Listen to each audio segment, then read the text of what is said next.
everybody. We're going to studying our second chapter, which is the property characters.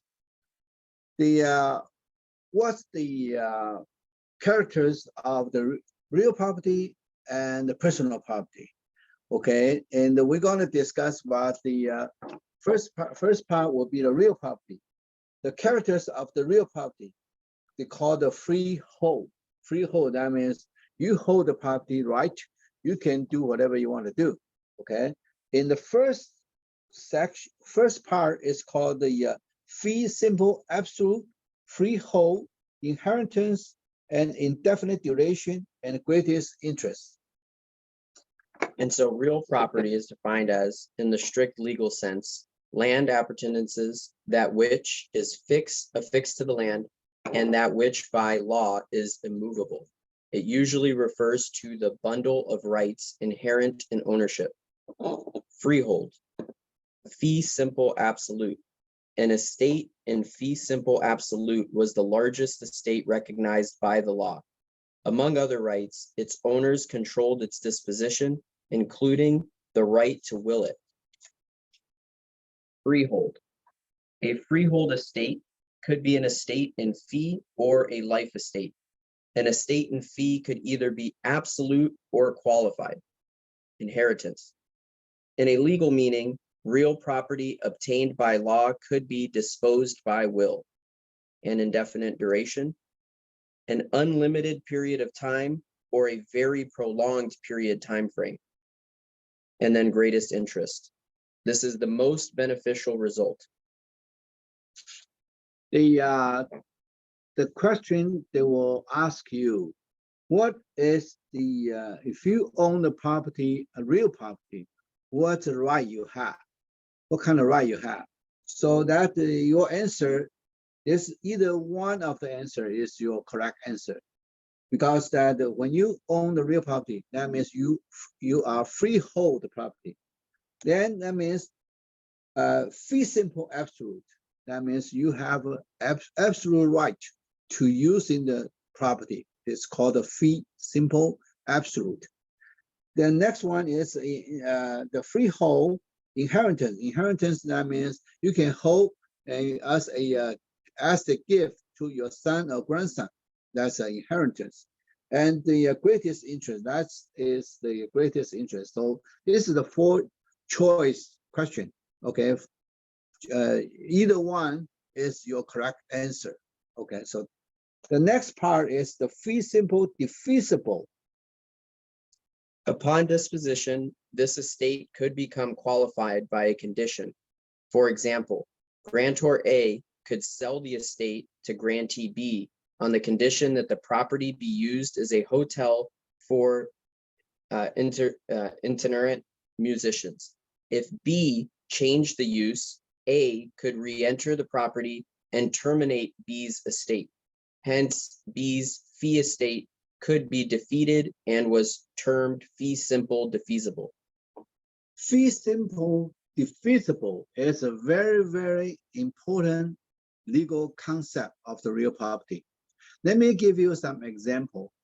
If the one of the Arcadia, they have an area called the Santa Anita Estate Homeowner Association. In the homeowner association, they have a called a CC&R.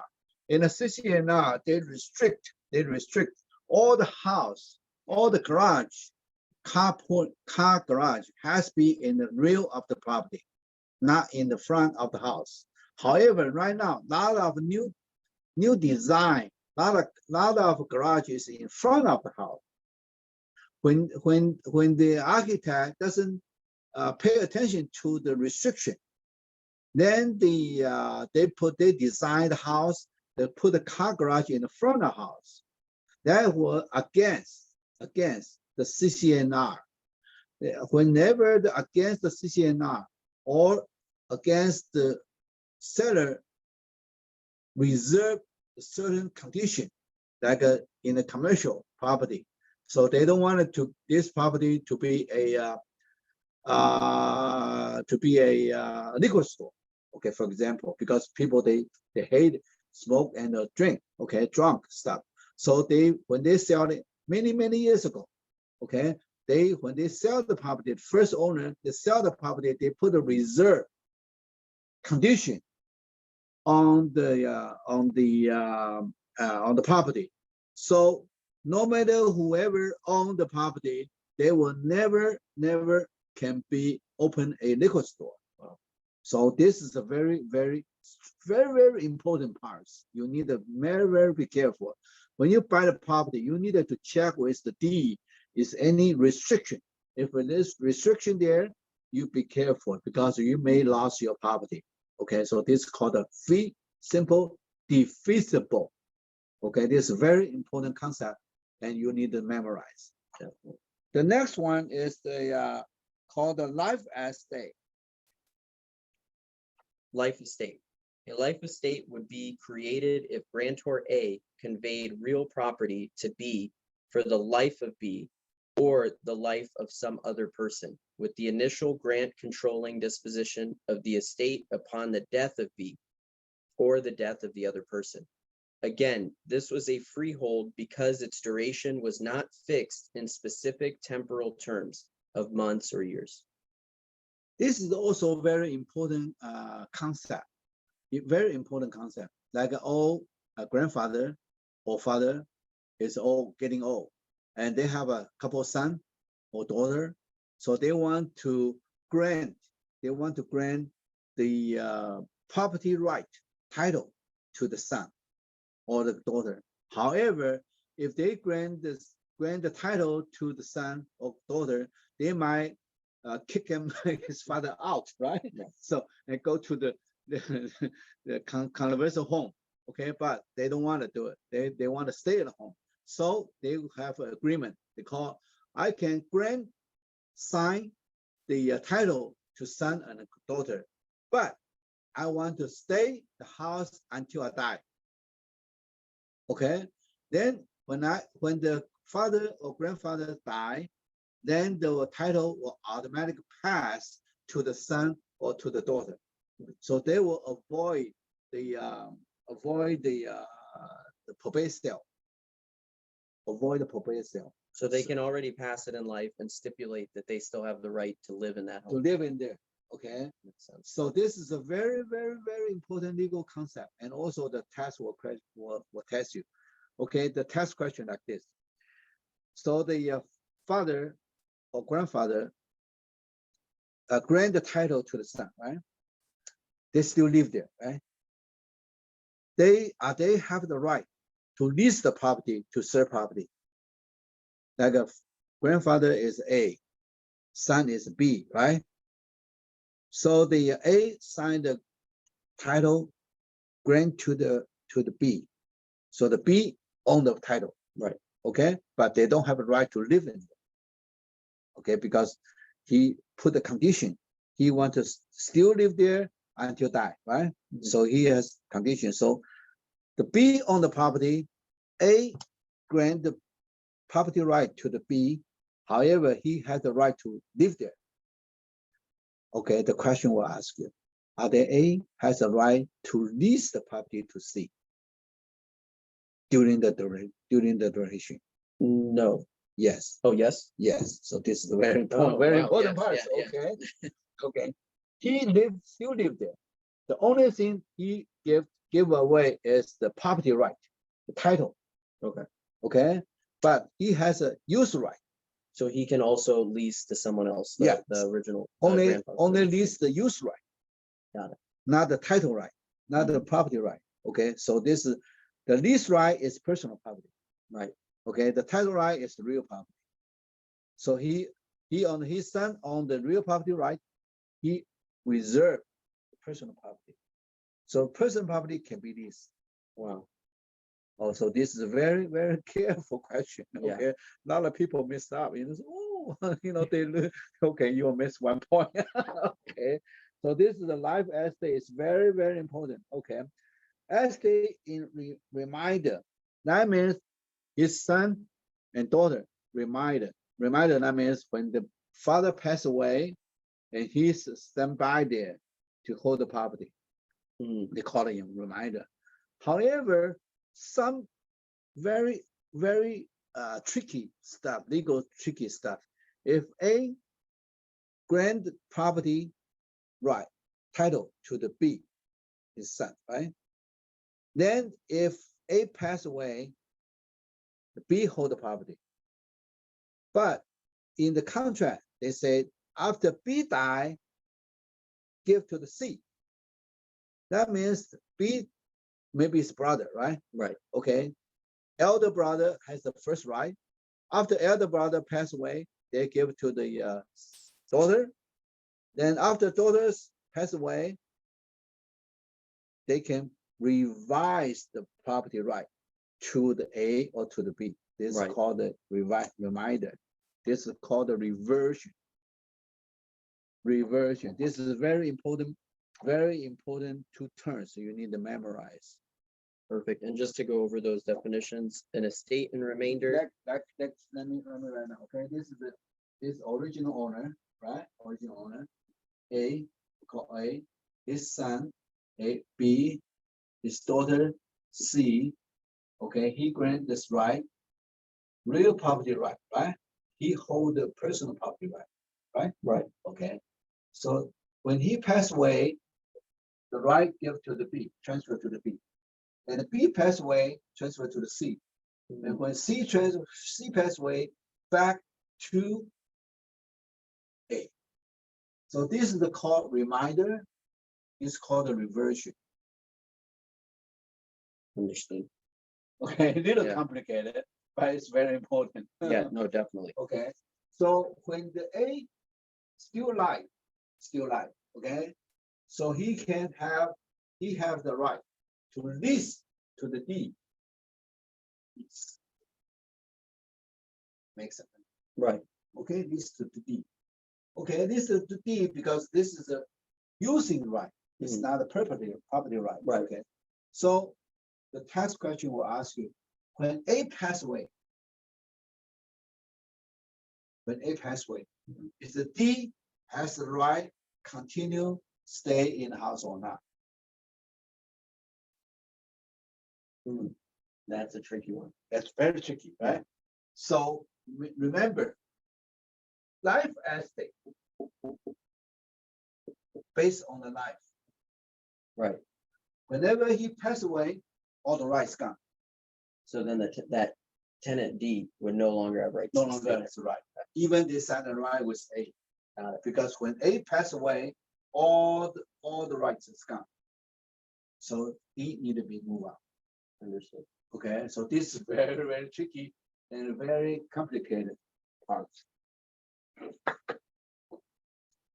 Okay, for the next part, we're going to discuss with the less than freehold.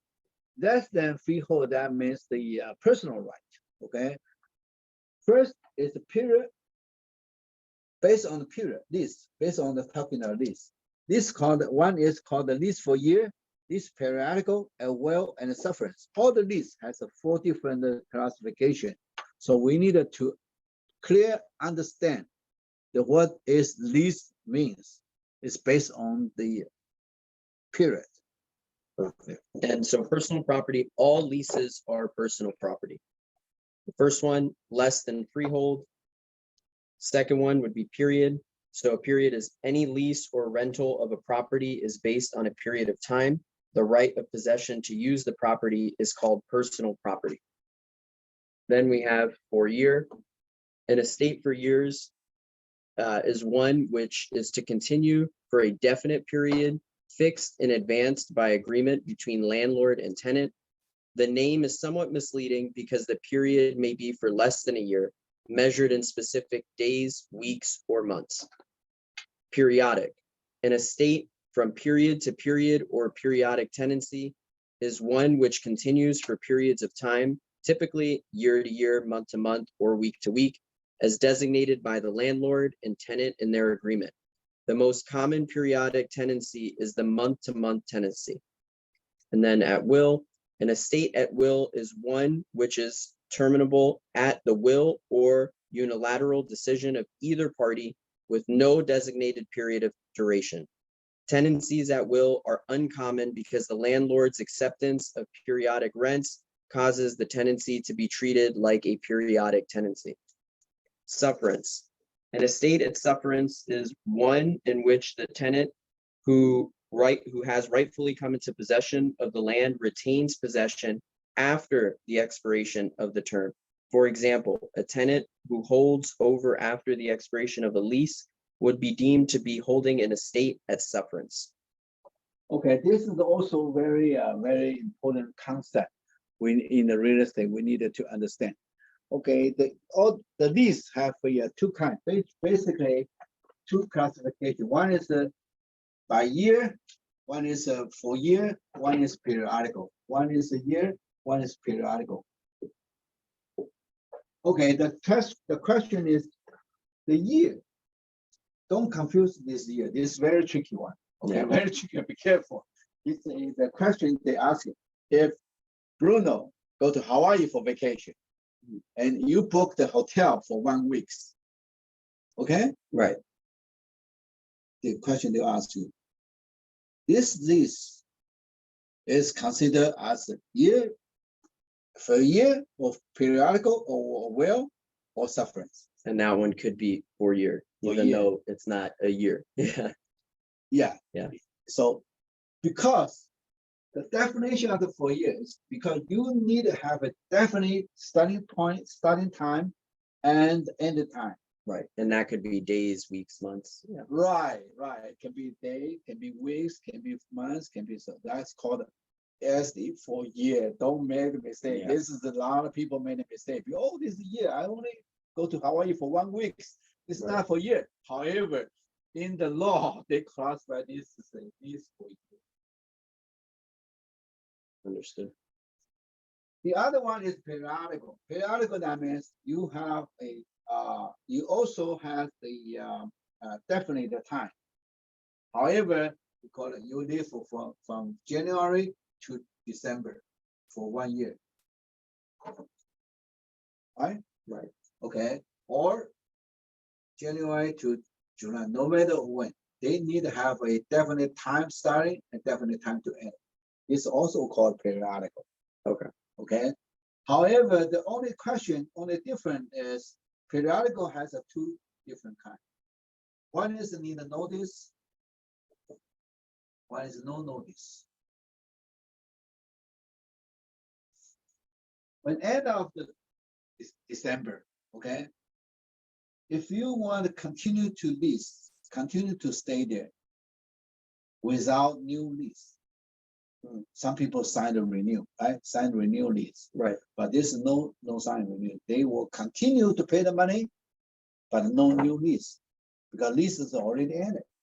You follow me? Yes. Yeah. Okay. This is the call sufferance or a will. Okay. But if you why you call sufferance? Because if you still continue to pay the rent, the landlord doesn't lose anything. But if you don't pay the rent, then incur loss. Right, they include loss, and the tenant, the landlord, will have a sufferance. Understood. Okay, and so they have the major important parts is in this year, in this period, you don't need to give notice. From 1 week, by the time you just give the key back, right? You just leave the hotel. Yeah. Right. But in this periodical, you need either notice or no notice. Notice, that means you send a letter to the landlord, say, I want to continue to lease 1 year or half a year. So you need to send a notice to them. Right. Okay. Or you say, I'm the notice, I'm going to, I don't want to continue the lease. You need also send a notice. Okay. In this, no notice. Right. And this either, if you want to stay or not stay, you need to sign a notice, either 30-day notice or 60-day notice to let them know. Yeah. And then the landlord know you want to stay or not stay. Okay. If you stay, you can stay without lease, without new lease, or stay with new lease. or you sign a new lease every year. Makes sense. Okay, so this is the classified. If you don't do this one, it's called a well. Well, that's like a Airbnb. You stay there 1 day or 2 days. Then if you want to stay more time, you just notify them, oh, I'm going to stay 2 more days, Right. or 3 more days. And this is called a well. Outward. A well. Got a different. So this is a little complicated, but be careful. This is probably have a 3 point in the test, either in the test. Okay. The next one is called the type of the lease. One is ground lease, one is percentage lease, one is triple net lease. And types of lease, different kinds of less than freehold property characteristics. So the first one, ground lease, a lease which obligates the lessor to pay all or part of the expenses of the leased property, such as taxes, insurance, maintenance, utilities, etc. Percentage lease, a lease generally on a retail business property using a percentage of the gross or net sales to determine the rent. And Okay. then, last one, triple net lease, a lease requiring the tenant to pay, in addition to a fixed rental, the expenses of the property leased, such as taxes, insurance, maintenance, etc. Okay, the lease has 3 different kind of lease. One is called the ground lease. One is called percentage lease.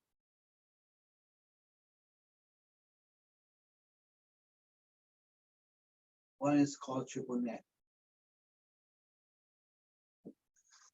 Just be careful that they're going to ask you which one following is the ground lease, which one following is percentage lease, which one following is the triple net lease. Okay, the question they will ask you when Bruno you lease the property, okay, office, okay, you only pay monthly rent. You don't pay property tax. You don't pay maintenance. Right. Okay. So what kind of lease is? Ground in that one. Ground lease. Okay. Then in the shopping center, because the big mall, they have a occupy large space. They cannot pay by dollar per square foot, something like that. They pay percentage.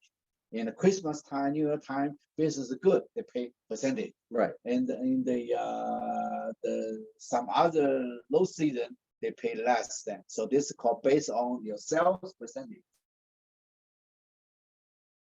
This is called a percentage lease. Okay. The other one is called triple net lease. Triple net means tax, insurance, and maintenance. It's called the triple net.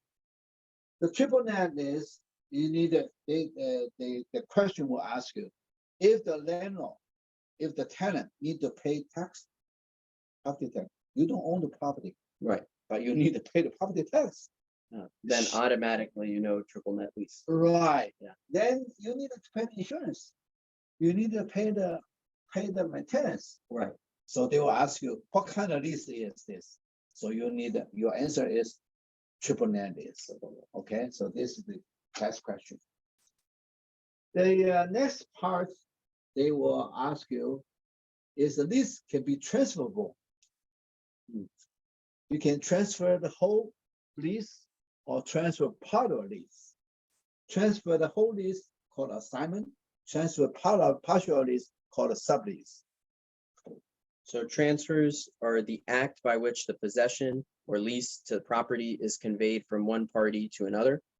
So this can include a sublease, a lease under which the lessor is the lessee of a prior lease of the same property, or an assignment, a transfer to another of any property, real or personal, or of any rights or estates in said property. Okay, the lease have a lease right. Usually like a restaurant, they sign a ground lease, they sign a triple net lease in the shopping center, big shopping center. Okay, nice, open a restaurant. Right. Some restaurant lost money. They they sign the lease about 5 years. Usually it's 5 years for the restaurant. 5 years lease with 3 years option to kind of stuff, you know. However, the business loss, so they cannot survive. So they want to sell the restaurant.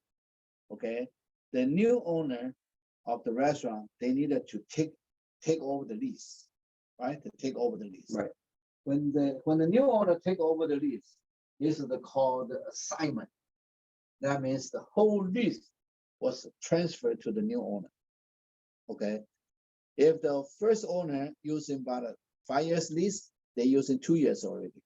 So the new owner still have a 3 years, right? With 3 years option. Okay. So this is called assignment. The whole lease right to assign to the new owner, right? To the new owner, property, the restaurant owner. If the restaurant or some other shop, they open a countertop for selling the mobile cell phone. Okay, just a little counter, small counter on the shop. Right. So this is called the sublease. You have a store here. In the front, you put it in the corner. On the corner, you sell the cell phone. Cell phone, right? Okay. So this is called the sublease. And could an example of that be like Walmart, how they have McDonald's sometimes inside like a Walmart store, and they have, you know, an ice cream shop. So they're like subleasing that space to maybe another vendor. That's right. That's right. This is a very, very good example. So this is called a sublease. Okay. The sublease need the original landlord's approval. Right. Okay. This is also need the original landlord approval too. Okay. The sublease is usually the sublease, the agreement need to be approved by the original landlord. Right, of course. Yeah. Original. Yeah. Okay. So this is called the transfer right.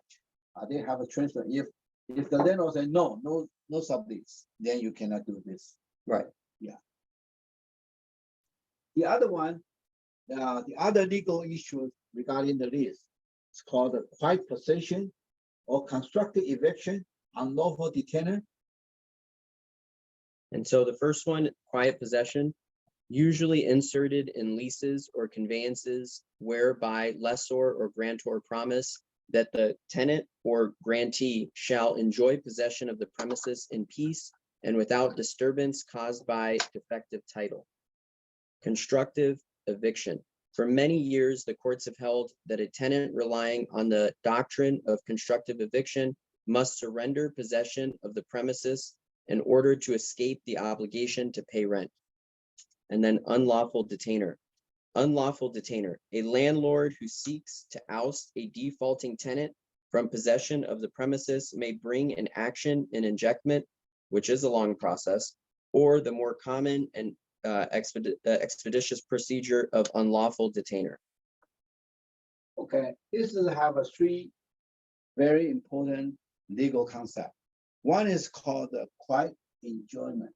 Quiet enjoyment, that means you cannot disturb the tenant, even you have the key.